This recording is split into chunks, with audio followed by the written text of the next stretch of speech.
dejstvo je, da je gripa prišla tako kot vsako zimo, ne.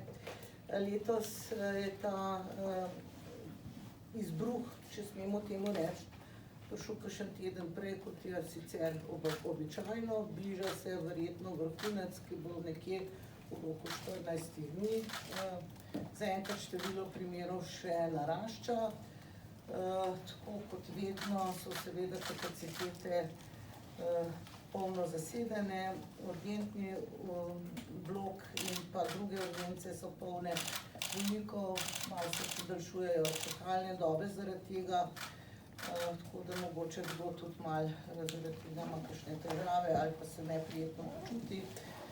Skušamo pač hospitalizirati vse bolnike, ki so res hospitalizacije potrebni.